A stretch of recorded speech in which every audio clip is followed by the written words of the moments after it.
Salut à tous amoureux Transit Cinéma, ça va vous? Moi ça va bien. Je sais même pas comment commencer la vidéo, merci, bonjour déjà d'être là. Ant-Man, faut en parler? Oh oui, je suis plus allé dans mon décor depuis ce matin, il y a un problème. Mon décor c'est mon lit, il y a un autre problème? T'as quelque chose à me dire peut-être? Chacun son budget. Si vous n'êtes pas content, bah allez vous faire foutre. Voilà. Salut à tous amoureux de Transit Cinéma, bienvenue du coup pour une nouvelle vidéo. Aujourd'hui on va un petit peu parler d'un sujet d'actualité.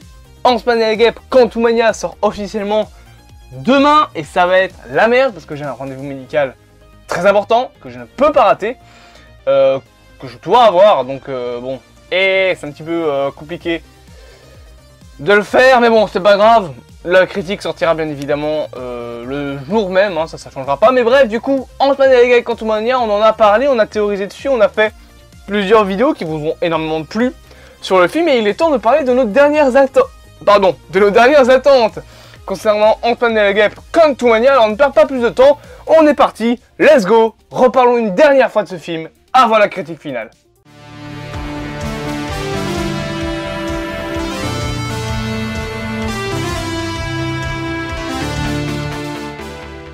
J'ai un petit peu peur concernant Ant-Man et la Guêpe Quantumania. Alors aujourd'hui on va parler de mes attentes, dernière théorie, tout ça, vous connaissez. Ant-Man et la Guêpe Quantumania est un film qui est très attendu pour l'intégration du personnage de Kang, le conquérant du temps.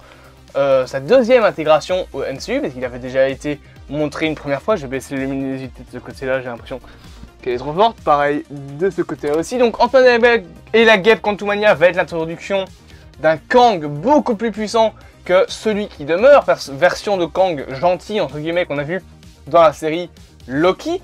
Et oula, ma lampe se casse la gueule, mais c'est pas possible, tout se pète la gueule, mon décor c'est incroyable. Et cette version qu'on aura dans le film Ant-Man et la Guêpe Quantumania sera une version monde quantique, donc bloquée bien évidemment dans le monde quantique. Ça paraît logique, jusque là tout va bien. C'est pour moi une crainte que j'ai concernant Ant-Man et la Guêpe Quantumania. J'ai vu une vidéo il y a pas longtemps, je l'avoue complètement, de Landry. Voilà, un short de Landry. Si vous ne connaissez pas Landry, abonnez-vous à sa chaîne YouTube, il le mérite amplement. Il a quoi, 60 000 abonnés, 67 000 je pense. Donc il est bien plus connu que moi. Landry, si tu passes par là, coucou, ça va?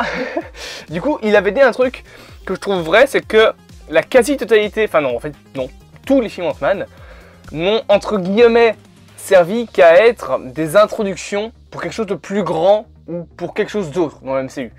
On a eu pour le premier film Ant-Man l'introduction de Ant-Man et du coup de la Civil War, donc qui sera dans le troisième film Ant-Man à cause de, j'allais dire Zod mais pas du tout. Comment il s'appelle ce personnage? Zemo, voilà, donc Ant-Man 1 c'est l'introduction de la Civil War de Captain America 3, donc Captain America Civil War causée par le Baron Zemo avec Chadwick Boseman et donc le Black Panther, tout ça, on connaît. Le fameux petit Ant-Man et la Guêpe, c'est l'introduction de Ant-Man et la Guêpe, donc de la Guêpe, de The Wasp, qui d'ailleurs pourrait avoir un film solo selon l'actrice. En tout cas elle a dit que elle aimerait bien que la Guêpe ait son propre film. Alors est-ce que ça arrivera un jour? Peut-être. En vrai, il y a grave moyen. J'ai pas vraiment beaucoup exploré les comics La Guêpe. Je suis même pas sûr qu'il y a des runs de La Guêpe, bon, pour le moment, parce que tous les personnages Marvel pratiquement ont eu leur run. Donc je pense que des runs de... des runs, moi j'appelle ça des runs, mais je suis pas sûr que ça s'appelle ainsi. C'est des chapitres de comics entre guillemets. C'est certains groupes de comics, qui soient dans la Secret Wars, qui soient dans la Civil War, qui soient dans n'importe quel gros événement Marvel, il y a à chaque fois des comics sur tel personnage. Moi j'appelle ça un run. Et à chaque fois un run c'est fait par exemple les runs de Grant Morrison pour Daredevil, etc. Et je pense que la Guêpe en a, donc la Guêpe, probablement qu'il y a des trucs à faire dessus, mais Ant-Man 2, c'était que l'introduction de la Guêpe et du monde quantique qui allait servir pour Avengers Endgame. Donc au final, c'était encore une fois l'introduction de quelque chose de plus grand pour le MCU. Et Ant-Man 3, ça va être l'introduction de Kang et l'exploration du monde quantique. Mais genre le vrai monde quantique. Pas juste histoire de voyager entre les différentes timelines, non. Vraiment le monde quantique tel qu'on le connaît. Ce qui, personnellement, me fait un peu peur. Parce que j'ai pas envie que le film soit juste l'introduction de Kang, de quelques-uns de ses variants et de MODOK. MODOK, on sait qu'en plus, il sera présent dans plusieurs programmes Marvel. Ça avait été annoncé par Steven Brossard, il me semble, donc le producteur du film, qui avait dit que MODOK, ça n'allait pas juste être pour Ant-Man et la Guêpe Quantumania, qui serait présent dans d'autres programmes. Alors, il y a une théorie que j'ai vu passer, je sais plus c'est qui l'a fait, c'est peut-être Landry, mais je suis pas sûr, qui dirait que du coup MODOK pourrait être dans le film Captain America New World Order, parce qu'en gros il fait partie dans les comics de Intelligentsia. Mais Intelligentsia, vu ce qu'ils ont fait dans le MCU, pas sûr, pas sûr. Je pense plutôt que MODOK, on peut le revoir dans What If et dans quelques projets ainsi en animation. Mais est-ce qu'on le reverra vraiment dans le MCU? Moi je pense surtout que MODOK, à la fin d'Ant-Man et la Guêpe Quantumania, il sera mort, tué par Kang. Bon, je le sens venir gros comme une maison, que MODOK va se faire tuer par Kang. Que c'est un petit peu le sous-fifre de Kang, le bras droit de Kang.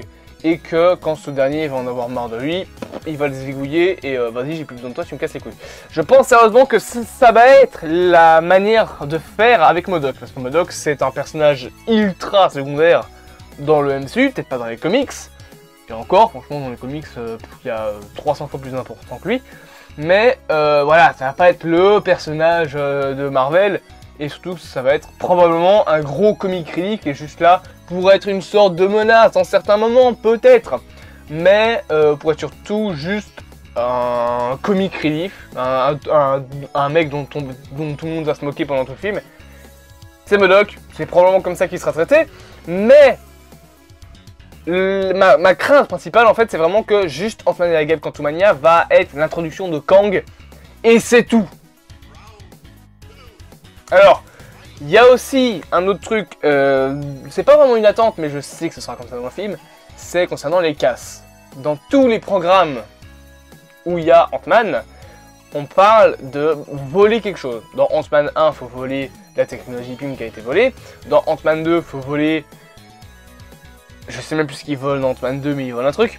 Dans Ant-Man, enfin pas dans Ant-Man, mais dans Captain America Civil War, il faut voler le Quinjet, il faut voler d'autres choses. Dans Avengers Endgame, il faut voler les pierres du temps à travers le temps. Enfin non, voler les pierres de l'infini à travers le temps. Et dans Ant-Man et la Guêpe Quantumania, il faudra probablement voler un truc pour Kang.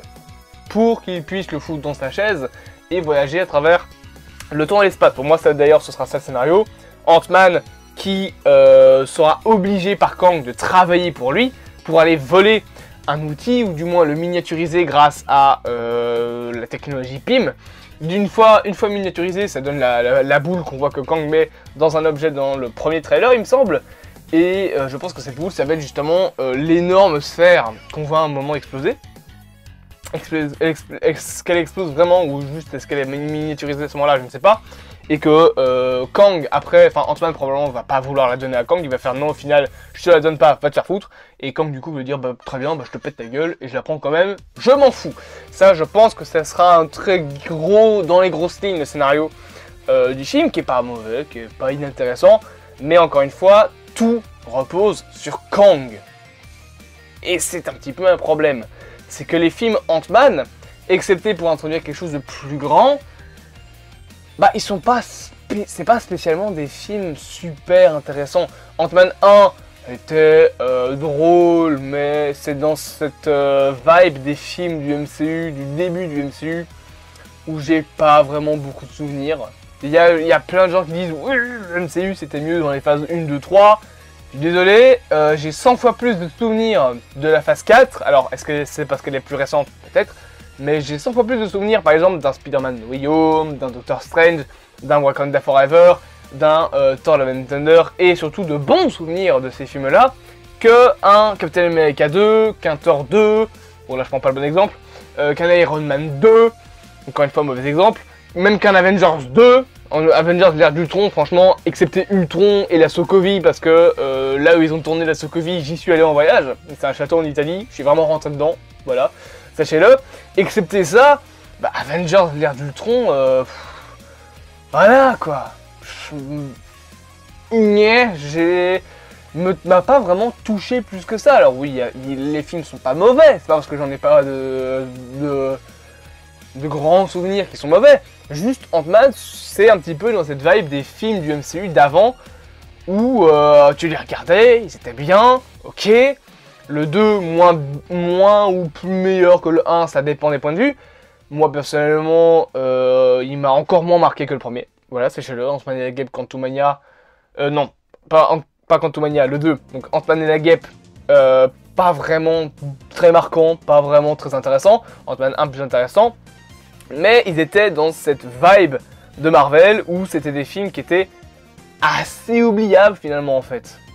Quoi qu'on en dise de la phase 4, certains films d'avant, bah, ils étaient assez oubliables. Les vrais films Marvel, comme on s'en souvient, c'est Iron Man, c'est Captain America Civil War, c'est Black Panther, et encore Black Panther est parfois un peu oubliable, c'est Avengers Infinity War et Endgame, bien évidemment, c'est le premier Avengers, c'est à la limite le premier Captain America, mais je préfère largement le 2, Captain America 1, moi personnellement il me fait chier, je le dis honnêtement, c'est le premier Thor, c'est... voilà, c'est ce genre de film-là.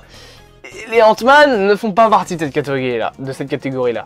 Cependant, on a le multivers et le monde quantique qui entrent en jeu. Et ça va être intéressant parce que le monde quantique, le multivers, ça va pouvoir être introduit et exploré grâce à Ant-Man et la Guêpe Quantumania.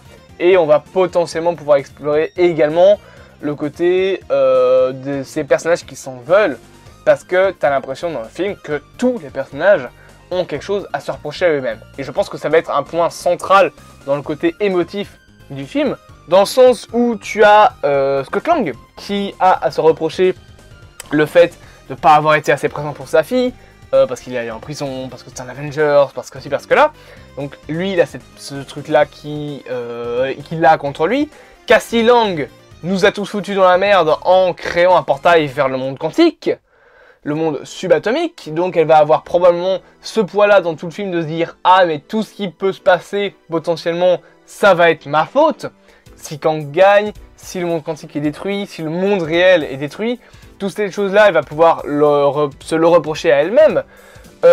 Janet Van Dyne, donc pas Hope, hein, mais Janet, elle se reproche, ça se voit direct dans les bandes annonces, de ne pas avoir dit la vérité concernant Kang, de ne pas avoir prévenu de ce qu'il y avait dans le monde quantique avant, de ne pas avoir tout dit, comme il dit dans les trailers, donc ça, elle se le reproche. Il y a des reproches qui se font à tous les personnages. Tous les personnages se reprochent quelque chose dans le film. Et c'est un truc qu'il faut explorer, que j'espère qu'il va être exploré dans Ant-Man et la Guêpe Quantumania, parce que ça peut être intéressant, ça peut être vraiment cool d'explorer ça, ça peut être très bien fait, comme ça peut être chiant à crever. Ça doit pas être non plus le point central du film. Le point central, ça doit rester la manière de fonctionner dans le multivers, Kang et la relation entre Ant-Man et Cassie Lang. Mais ça peut être bien également d'explorer ce pourquoi les personnages ont des remords. Que ce soit Janet, que ce soit Hope, que ce soit Hank Pym, que ce soit Scott, que ce soit Cassie. Tous ces personnages-là, ça peut être intéressant d'explorer les remords qu'ils ont à se faire. Même peut-être des remords de Kang. Encore une fois, moi personnellement, ma théorie principale, c'est que le Kang qu'on va avoir dans Quantumania, ce sera clairement pas le Kang final. Ou alors, clairement, je suis déçu. Si le Kang de Ant-Man et la Guêpe Quantumania est le Kang qu'on va avoir en méchant sur badass, bah il a l'air quand même de se mettre déjà à mal, rien qu'avec Scott Lang. Genre, dans les bandes annonces, il est blessé, son armure est détruite, il est en colère tellement il se fait, entre guillemets, marve la gueule. Enfin, il a l'air quand même de perdre pas mal de moments du film. Si Scott Lang arrive déjà à briser l'armure de Kang et à le mettre à mal ainsi, imaginez si Kang, il se bat contre l'entièreté de l'univers Marvel.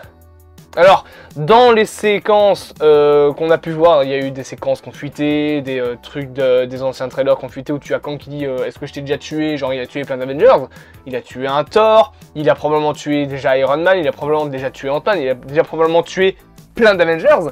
Mais moi ce qui me chiffonne c'est que là, il se fait détruire une partie de son armure juste en se battant contre Ant-Man. Ant-Man! pas le personnage le plus puissant de Marvel. Alors, après, on sait pas qu'est-ce qu'il a utilisé.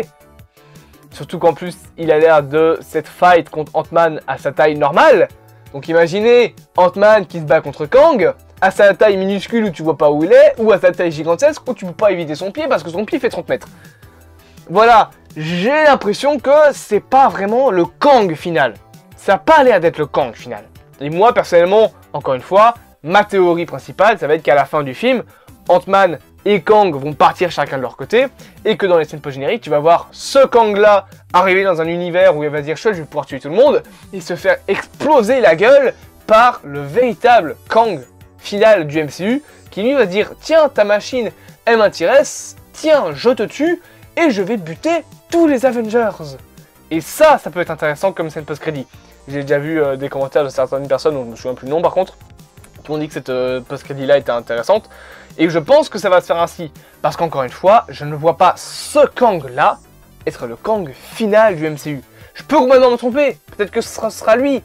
Mais encore une fois, il a l'air de se faire défoncer la gueule. Donc, voilà. Si vraiment lui, c'est la menace ultime du MCU, mais si déjà Ant-Man détruit son armure, si le mec doit venir à ce fight contre Thor ou Doctor Strange, mais votre Kang il n'existe plus, hein, parce qu'il a pas l'air au summum de sa puissance. Il a l'air d'être nerfé là le Kang.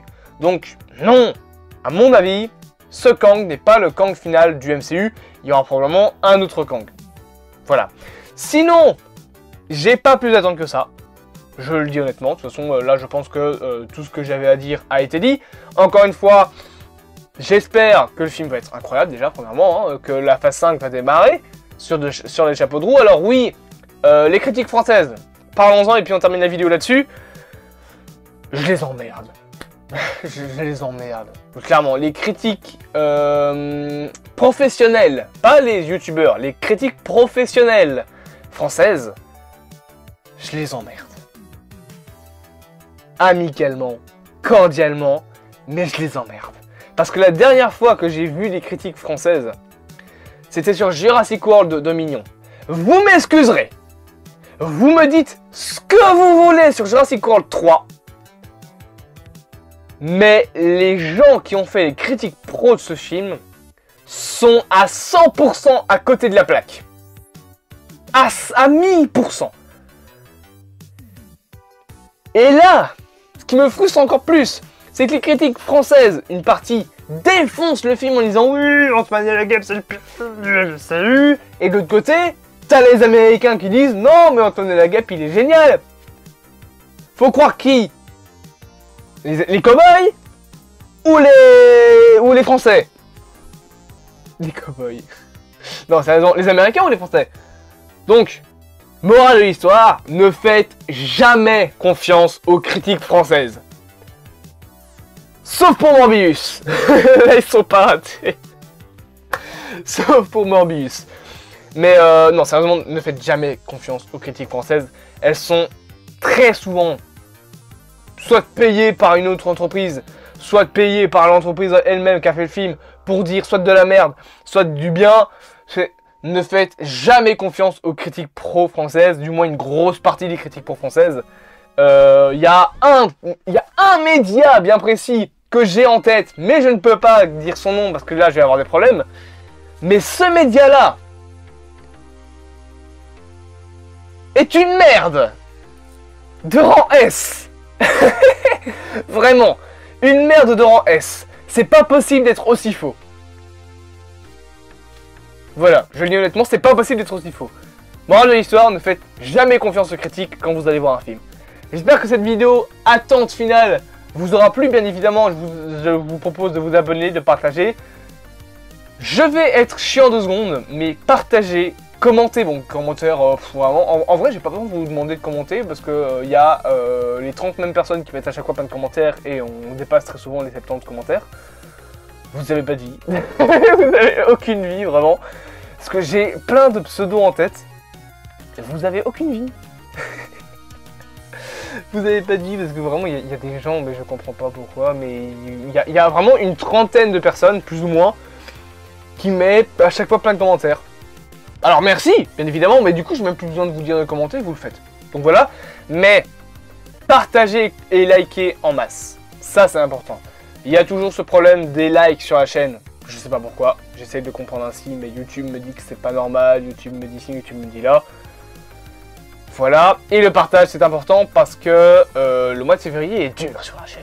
Très dur. Genre là, ça fait 5 vidéos qu'on n'a plus dépassé les 100 vues réglementaires qu'on avait. Je rappelle que maintenant, ça fait plusieurs semaines que j'avais à chaque fois 100 vues sur mes vidéos. Ce qui est très cool pour un mec qui a 600 abonnés, c'est 161 maintenant à l'heure où je parle. Mais voilà, partagez et likez en masse, c'est super important. Le reste, j'ai pas besoin de vous le dire, de toute façon, vous le savez très bien, hein, l'abonnement, le like, le partage, le commentaire. Je vous dis à plus avant temps du cinéma, passez une bonne journée, et potentiellement qu'il y aura une deuxième vidéo aujourd'hui, réaction et analyse au TV spot de Ton Sang Mœurs, mais en vrai, c'est pas sûr. Faudra que je voie si j'ai envie. Pas vraiment important, au pire on le refera en mode réaction chill. Jeudi, peut-être, il y aura la réaction au... Enfin, non, l'analyse plan par plan du trailer des Gardiens de la Galaxie, et peut-être samedi sur The Flash.